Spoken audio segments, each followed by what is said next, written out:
हमेशा की तरह हमारी बातचीत अच्छी तरह से चलेगी और हमेशा की तरह हम शुरू से अंत तक नहीं, बीच से शुरू करेंगे। एक बार फिर सब कुछ हमारे अंतर्ज्ञान पर निर्भर करेगा। हमारी राय में टोटो के प्रिज्म के माध्यम से दुनिया को देखना। जैसा कि आप जानते हैं, पहाड़ और जिंदगी के शब्द से यह जीवन का एक गाइड है, यानी तौरा तौरा के इतिहास की किताब नहीं है, दर्शन की किताब नहीं है, तौरा जीवन है। यह एक आदमी है जो तोरा का अध्ययन करता है। वह जीवन से जुड़ा हुआ है और वह इस प्रिज्म के माध्यम से संपूर्ण भौतिक दुनिया और उसके आसपास की सभी घटनाओं को भी देखता है, क्योंकि यह चाहे कितना भी अजीब क्यों ना हो, इसका मतलब है कि मानव विश्व दृष्टि वास्तविकता के बारे में मनुष्य की अपनी धारणा को प्रभावित करती है और आमतौर पर वास्तविकता को प्रभावित करती है। अब अवधारणा शब्द एक फैशनेबल शब्द बन गया है और सभी लोग उन अवधारणाओं के रूप में क्या हो रहा है जिन्हें उन्होंने अपने जीवन भर और सिद्धांत में स्थापित किया है। मैं इसमें कुछ भी गलत नहीं देखता, इसलिए यह इस दृष्टिकोण से है कि हम मूल पाप के विचार को एक नए दृष्टिकोण से देखेंगे। हम साशा के साहसिक अनुभव को देखेंगे, एक सांप और एक व्यक्ति जो उसे गहराई से देखता है। पूरी कहानी को यह समझना चाहिए कि नहाश की उत्पत्ति अर्थात किसी प्रकार की रचना एक कारण है। खैर, सबसे पहले एक अजीब घटना यह है कि पूरे प्राणी में एक जोड़ी होती है और नहाश का ऐसा मतलब नहीं है और उसकी पत्नी का कहीं भी उल्लेख नहीं किया गया है। और कहा जाता है कि यह मालिश खुद को हवा लाती है, अर्थात ये पता चलता है कि उसके दृष्टिकोण से वह समान है और यह एक अलग प्रजाति मूल रूप से किस तरह की रचना चाहती है। यह किसी प्रकार की रचना हो सकती है, क्योंकि कोई भी जीवित प्राणी अपने साथी से प्यार करता है। गाय, भेड़िया या लोमड़ी की पत्नी नहीं बनना चाहती है, अर्थात इन प्राणियों के बीच किसी तरह का संबंध होना चाहिए। अगर, जैसा कि उसने पहले कहा था, हर्ष ने एडम और हल को संभोग करते देखा और वह उसे भी चाहता था, तो उसके और उसके बीच कोई संबंध था। परमेश्वर ने इस प्राणी को एक विशेष उद्देश्य के लिए बनाया है, एक निश्चित उद्देश्य के लिए यहाँ है। वे कहते हैं कि हमारा पहला लक्ष्य हव्वा को घर के कामों में मदद करना था। यही है, आज लोग मशीनों पर काम कर रहे हैं जो मनुष्यों की मदद करते हैं। इस मशीन का एकमात्र कार्य मदद करना है, कोई भी नहीं कर सकता। कल्पना कीजिए कि अगर एक कार किसी व्यक्ति से पूछती है तो शायद आप और मैं आपके या मेरे लिए विज्ञान कथा फिल्मों के महत्व के बारे में कुछ चर्चा करेंगे। मनुष्य और मशीन के बीच कुछ युद्ध होते हैं, लेकिन सिद्धांत रूप में बिना किसी खराबी के यह अकल्पनीय होगा। यही वह जगह है जहां यह होता है। फिर गहराई से सोचो, यह विषय मुझे याद आया, व्लादिमीर अल्बर्च का काम। कोई फर्क नहीं पड़ता कि कोई इसके बारे में क्या सोचता है, न्याय शास्त्र के विषय के बारे में है और सिस्टम द्वारा सताए गए लोगों को जांचकर्ताओं द्वारा पूछताछ के दौरान कैसे व्यवहार करना चाहिए, अर्थात उनकी पुस्तक को गवाह कैसे बनना चाहिए। एक असंतुष्ट के रूप में उन्होंने यह पुस्तक उन लोगों की मदद करने के लिए लिखी जो अपने अधिकारों के लिए लड़ रहे हैं। मुझे इस आदमी और उसकी किताबें भी याद आती हैं। ये SSSR में है और हमारे पास उसका भूमिगत प्रेस है, जैसे मेरे हाथ में। मुझे नहीं पता कि इसे कौन लाया है या मैंने इसे वहां कैसे नहीं पढ़ा। हमने उसे सब कुछ के साथ इज़राइल में ले आया। एक वयस्क के रूप में मैंने इस भूमिगत प्रकाशन में यह पुस्तक पढ़ी। फोटो कागज एक ही कार्डबोर्ड के साथ बंद हुआ और इतने पर। मुझे उसका दृष्टिकोण पसंद है। उनका दृष्टिकोण यह था कि KGB या MVD नामक एक संगठन अवैध तरीकों से लड़ाई नहीं लड़ सकता, और वहां उन्होंने एक बहुत ही दिलचस्प विचार प्रस्तुत किया कि यदि हम अपने नियमों के अनुसार खेलते हुए अधिक शक्तिशाली प्रतिद्वंद्वी के खिलाफ निष्पक्ष लड़ाई जीतना चाहते हैं तो हम नहीं कर सकते। वैधता और उसके नियमों को उलट दें, क्योंकि ऐसा करने से हम खुद को कानून के बाहर रखते हैं। यही है, हमें उनके हथियारों का उपयोग करने में सक्षम होने की जरूरत है, उनके पक्ष में खड़े होने की जरूरत है और उन्हें साबित करने में सक्षम होना चाहिए कि वे गलत हैं। ये बेहद साहसी और बेहद बुद्धिमान है और यह लुभाइची मछली के अभ्यास से बेहद प्रासंगिक है। अजीब बात है, यहाँ तक कि सबसे कठिन वर्षों में। पिछला राव अभी भी शेड में बंद है सन 1947 में लापे ने कहा कि संवैधानिक दृष्टिकोण से आज्ञाओं का भी पालन किया जा सकता है। आप अपने बच्चों के माता पिता को सिखा सकते हैं, टोरी उन्हें आराधनालय में ले जा सकते हैं और इसी तरह। कई संशयवादी कहते हैं कि वह किस बारे में बात कर रहा है। यह व्यक्ति लाल आतंक के दौरान कानून के बारे में कैसे बात करता है? वास्तव में क्या कानून है और इसका उल्लेख क्यों किया जाता है? यह हास्यास्पद है। हमारे रेबा ने भी इस बारे में बात की, जिन्होंने 1980 में रूसी भाषा में कई भाषण दिए और फिर संविधान के खिलाफ अपील की। दूसरे शब्दों में, साम्यवाद के खिलाफ, इस देश के खिलाफ मत लड़ो, भूमिगत मत जाओ। इसके बजाय सब कुछ ईमानदारी से, सच्चाई और इतने पर। यही है निश्चित रूप से उसका तरीका है। राजा सुलेमान के तरीकों की याद दिलाते हुए, जैसा कि हमने कहा है, राजा सुलेमान के बारे में महान बात यह है कि वह एक पागल व्यक्ति को समझा सकता है कि वह एक पागल व्यक्ति है, आमतौर पर एक पागल व्यक्ति है, और सोचता है कि वह एक बुद्धिमान व्यक्ति है और बाकी सब मूर्ख हैं। यही है, ये पता चला है। उनका दृष्टिकोण मेरे बहुत करीब था और फिर मुझे फल नामक एक प्रणाली याद आई। उन्होंने कहा, यदि आप मेरी व्यवस्था को भरना चाहते हैं तो अपने मन में यह शब्द याद रखें, अच्छाई और बुराई के ज्ञान के वृक्ष का फल। तब एसोसिएशन ने मुझे दूर ले लिया। मैंने सोचा, अगर मैं उस प्रिज्म के माध्यम से अच्छे और बुरे के ज्ञान के पेड़ की पूरी समस्या को देखता हूँ, जिसे व्लादिमीर अल्बर्ट ने अपनी बेड़ा प्रणाली के माध्यम से आविष्कार किया था, तो यह प्रणाली क्या है? फल पी के तहत 4 शब्दों का संक्षिप्त नाम है। यह प्रोटोकॉल एल है, यह व्यक्तिगत ओ संबंध आई है, डी स्वीकार्यता है। अब मैं आपको बताने की कोशिश करूंगा कि इसका क्या मतलब है। वैसे भी उसने ऐसा कहा, गवाह को सबसे पहले अपने सामने ईमानदार होना चाहिए और वह इस प्रणाली के उदाहरण के माध्यम से इस ईमानदारी को प्रदर्शित करता है। गवाहों को उजागर करने की जरूरत है, अर्थात हर कोई खुद को ठीक से नहीं रख सकता है। यह बहुत कठिन स्थिति है जब वह डरता है, जब वह घबराता है, जब वह अन्य लोगों के बारे में चिंतित है जिन्हें बुलाया जाता है। यहाँ वह कुछ सिद्धांत देते हैं कि ऐसा ईमानदार व्यक्ति कैसे अपने स्वभाव को इस तरह से प्रकट कर सकता है। अपने आप से ईमानदार रहें, इसलिए कानून के सामने अब यह सब नहाश और हवाई की स्थिति पर थोपना पड़ता है। ये वे विचार हैं जिन्हें मैं आज व्यक्त करना चाहता हूँ, लेकिन जैसा कि हम जानते हैं, राज्य का एक निश्चित कार्य है और राज्य अपने विचार में निजी व्यक्तियों की रक्षा करता है।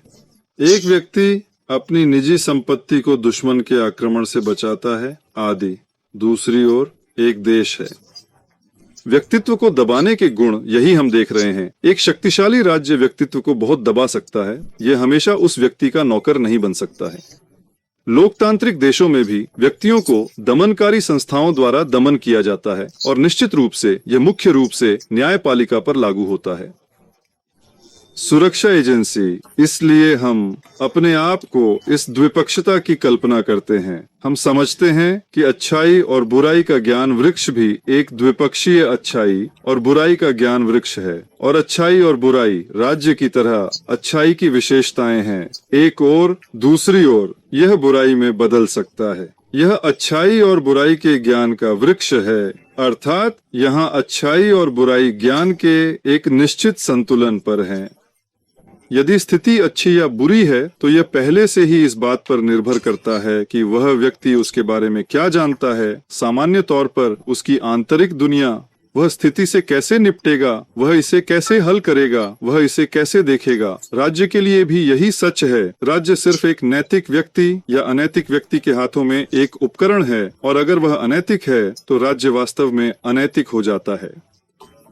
उसके हाथ में हथियार, इसका नहाज नहाज से क्या लेना देना है।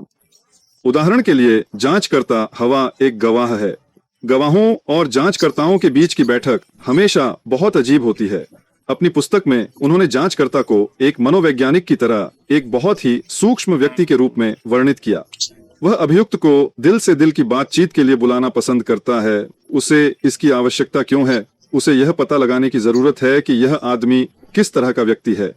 एक अनुभवी जांचकर्ता तुरंत एक व्यक्ति के बारे में जान सकता है, तुरंत समझ सकता है कि वह किसके साथ व्यवहार करना जानता है, उसकी ताकत कहाँ है और उसकी कमजोरी कहाँ है। वही बात हवा नखाश के साथ ऐसा हुआ, उन्होंने उससे बात करना शुरू कर दिया और अब व्लादिमीर अल्ब्रेक्ट ने कहा, एक छलनी जिसे वह पी का फल कहते हैं।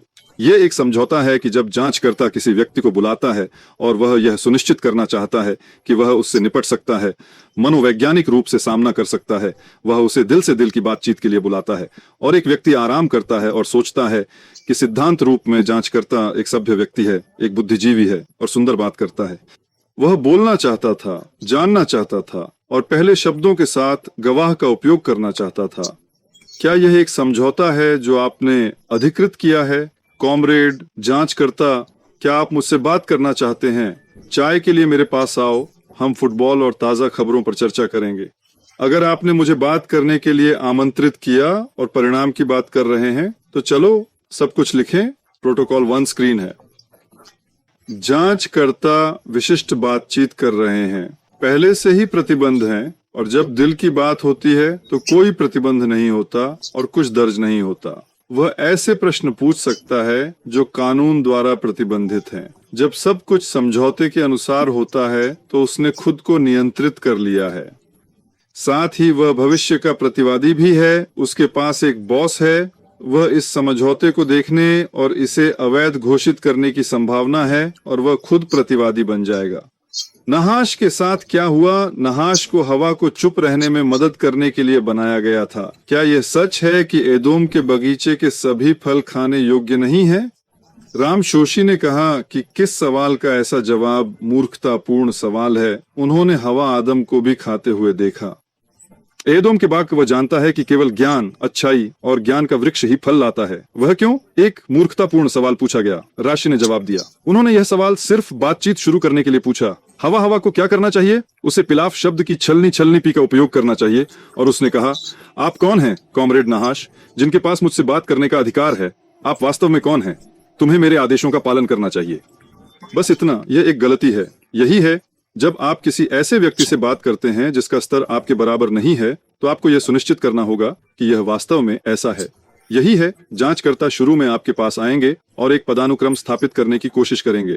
वह सवाल पूछता है, आप अंत में क्या जवाब देते हैं? यही है, एक पदानुक्रम का युग बना रहा है जो दिल से दिल की बातचीत के दृष्टिकोण से किसी भी चीज द्वारा निर्धारित नहीं किया जाता है। वह आपसे ऊपर नहीं है, वह प्रश्नों का उत्तर देने के लिए बाध्य नहीं है और उत्तरार्ध भी यही सच है। उच्च रैंक वाले करवा महश से बातचीत करके खुद को महश के बराबर कर देते हैं। यानी जब एक व्यक्ति उसी स्तर के जानवरों से बातचीत शुरू करता है तो वह गिरता है। हम अक्सर देखते हैं आज की दुनिया में बहुत से लोग खुद की तुलना जानवरों से करते हैं। हम सिर्फ प्राइमेट हैं, हम सिर्फ स्तनधारी हैं, हम उनसे बेहतर नहीं हैं इत्यादि। यह विश्व दृष्टिकोण न केवल हानिकारक है बल्कि मानव गरिमा को भी अपमानित करता है। इसलिए लोग अंततः वापस आ जाएंगे। दूसरे शब्दों में, खुद को जानवरों के स्तर पर रखना मनुष्य की गलती है। दरअसल दियालहवा में अगले पल जब जांचकर्ता किसी व्यक्ति से बात करता है तो वह उसे मानसिक रूप से गला घोंटना चाहता है, उसे एक असहज स्थिति में डालना चाहता है ताकि बाद में उसे हेरफेर किया जा सके। उन्होंने प्रतिवादी को गवाह बनाने की कोशिश की, अर्थात अंतर बहुत बड़ा था। गवाह ने कहा कि वह स्वयं निर्दोष था और वह किसी भी मामले में शामिल नहीं था।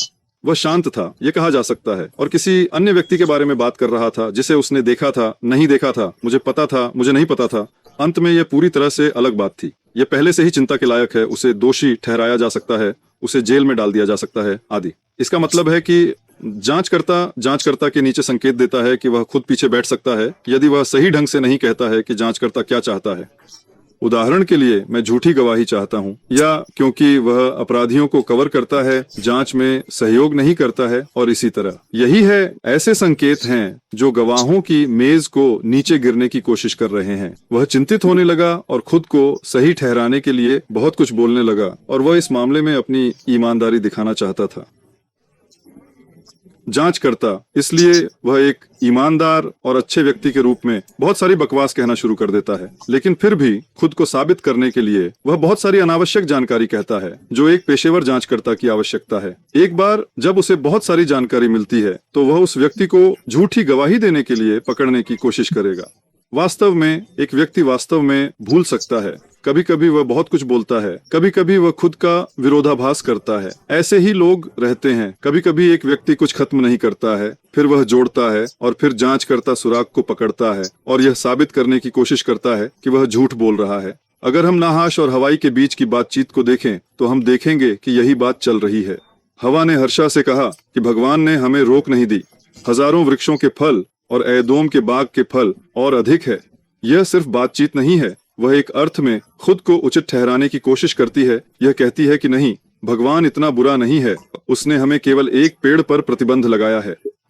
चलो सब ठीक खाओ, चिंता मत करो, उसने उससे कहा। भगवान ने मना कर दिया कि हम केवल इस पेड़ को खाएं, यहाँ तक कि इसे छूने से भी मना कर दें। उसने क्या कहा? उसने ऐसी बातें कही हैं जिन्हें ईश्वर ने मना नहीं किया है। वह बोलना शुरू कर देती है और बकवास करती है। उसने एक और जोड़ा, यानी इस मामले में वह सिर्फ चाकू लेती है और नहाश ने इसका फायदा नहीं उठाया है, लेकिन पेड़ को छू नहीं सकता। उसने क्या किया? उसने उसे पेड़ पर धकेल दिया, उसने उसे छू लिया और मर नहीं गया। हाँ, तुम झूठ बोलते हो और सजा मुख्य हो गई है, क्योंकि झूठ बोलने वाला अब अपमानजनक स्थिति में है, अर्थात उस संतुलन की स्थिति से जो वह हमारे सामने अपमानजनक स्थिति में थी, वह उससे ऊपर हो गया है और वह झूठ बोलने के लिए सही है। यहाँ सिद्धांत रूप में निम्नलिखित को लागू करना आवश्यक है। व्लादिमीर अबिग द्वारा व्यक्तिगत रूप से उद्धृत चाल यह है कि जब जांचकर्ता उसके बारे में गवाह से बात करता है, न कि वह जो देखता है, न कि वह किसी अन्य व्यक्ति के बारे में जानता है, तो प्रोटेक्टोल में यह दिखाना आवश्यक है कि ऐसे प्रश्न अस्वीकार्य हैं, क्योंकि मैं खुद के खिलाफ गवाही नहीं दे सकता। ये कानून का उल्लंघन है। यानी अगर वह कहता है कि क्या आप ऐसी बैठक में गए हैं जहां उन्होंने टोमेटो के बारे में बात की, अगर यह मेरे बारे में एक सवाल है तो मैं इसके बारे में बात नहीं कर सकता, क्योंकि यह एक व्यक्तिगत मुद्दा है। इसलिए एक व्यक्ति जो सिद्धांत रूप में गवाह बनना चाहता है और सच्चाई प्राप्त करना चाहता है, वह गवाही नहीं देगा, क्योंकि वह जांचकर्ता को यह जानकारी नहीं देना चाहता है और फिर वह यह जानकारी अपने उद्देश्यों के लिए उपयोग करता है। हम कह सकते हैं कि हार्वे हेल पिछली बातचीत को बाधित कर सकते हैं और कह सकते हैं यह क्या है।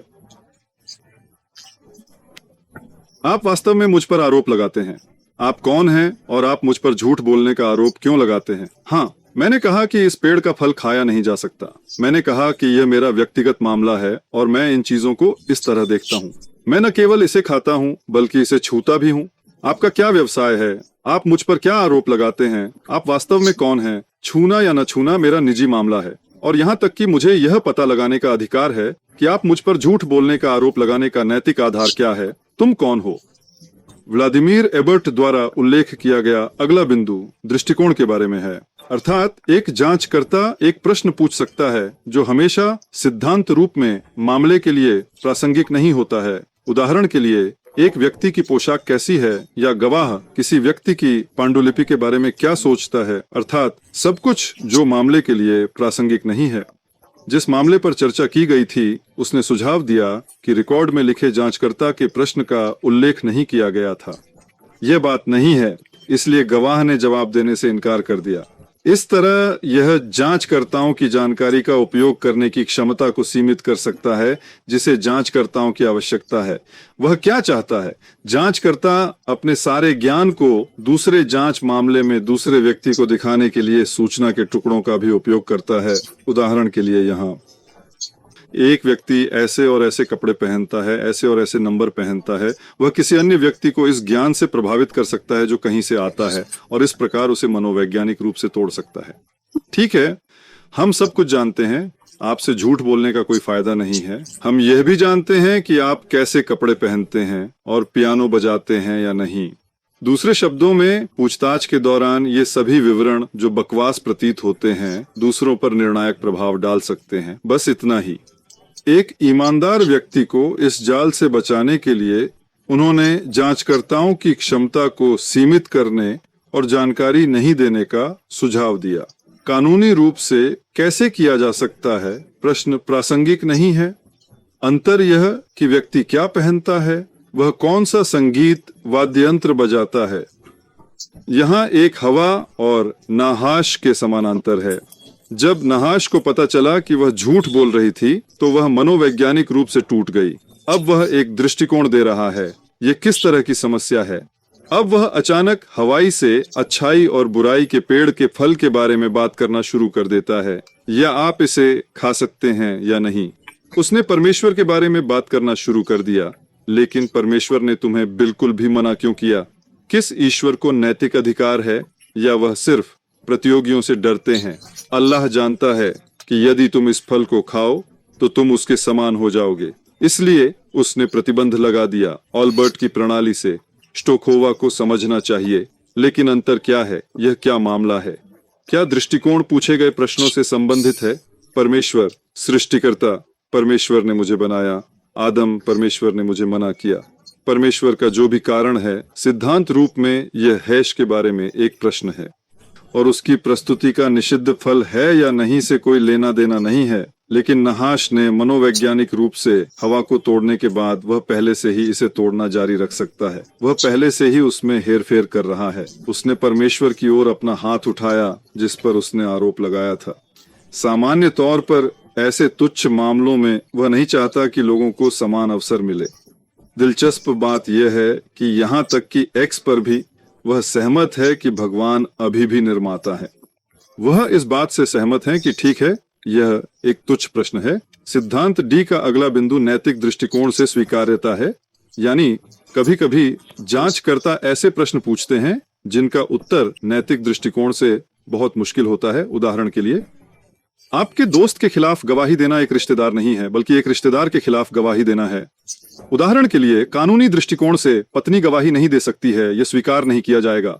लेकिन कानूनी दृष्टिकोण से दोस्त के खिलाफ गवाही ठीक है, और ऐसा होने से रोकने के लिए जांच गवाह इस प्रश्न का उत्तर देने से इनकार कर सकता है। उन्होंने कहा कि नैतिक दृष्टिकोण से वह अपने दोस्तों के बारे में बात नहीं कर सकते, क्योंकि इससे उनके रिश्ते को नुकसान हो सकता है। एक दोस्त अब उस पर भरोसा नहीं कर सकता है। वह नहीं जानता था कि क्या कहना है, लेकिन वह जानता है कि उसका दोस्त निर्दोष है, और कानूनी दृष्टिकोण से उसे इस तरह का जवाब देने का अधिकार है, न कि जवाब से भागने और न ही कानून से भागने के लिए। हवा की घातक गलती यह थी कि उसने इस निषिद्ध फल को खाया।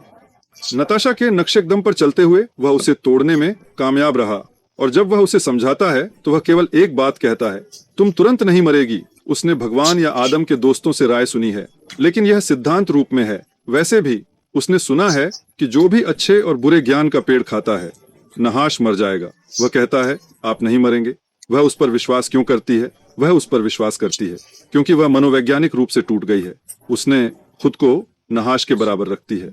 और फिर उसने उसे दिखाया कि भगवान का निषेध कितना हास्यास्पद है, अर्थात उसने उसके विश्वास की नींव को तोड़ दिया है, और अब नैतिक विकल्प हाँ या नहीं है। वह मृत्यु के डर से बंधी है, और उसने कहा, नहीं, तुम नहीं मरोगे। बस एक शब्द, एक टूटे हुए व्यक्ति को किसी और चीज की आवश्यकता नहीं है, और किसी और चीज की आवश्यकता नहीं है। आप एक वाक्य में बिना किसी तर्क के उसे नैतिक रसातल के किनारे पर रख सकते हैं। अल्बर्ट ने यही कहा, यहाँ तक कि सबसे प्रतिकूल परिस्थितियों में। सेंचुरी के पास नैतिक विकल्प हैं, और वह गवाही देने से इनकार कर सकता है। हाँ, वो भी ऐसा कर सकता है। हाँ, उसने झूठ बोला, वह टूट गई। हाँ, वह समझ नहीं आती कि परमेश्वर ने इस बेड़ा को खाने पर क्यों प्रतिबंध लगाया, लेकिन आप अभी भी जानते हैं कि आप इसे नहीं खा सकते।